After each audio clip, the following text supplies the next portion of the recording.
may. We don't have any electrical bill at all, but for the most part,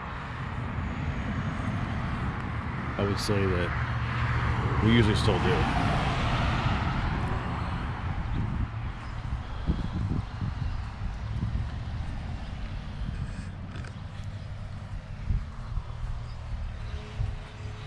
Just come down here to my corner right here. So this pole right here would be, and there is actually a concrete thing right there. So that would be the front corner.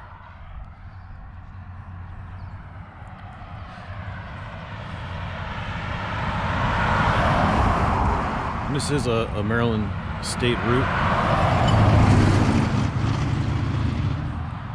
So it's a relatively busy road.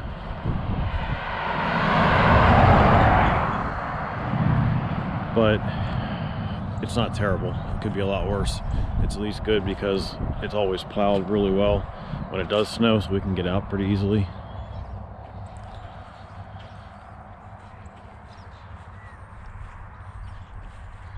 You can see it's pretty quiet now. It's really only busy like during rush hour. But basically that is it. That is the full perimeter of the property.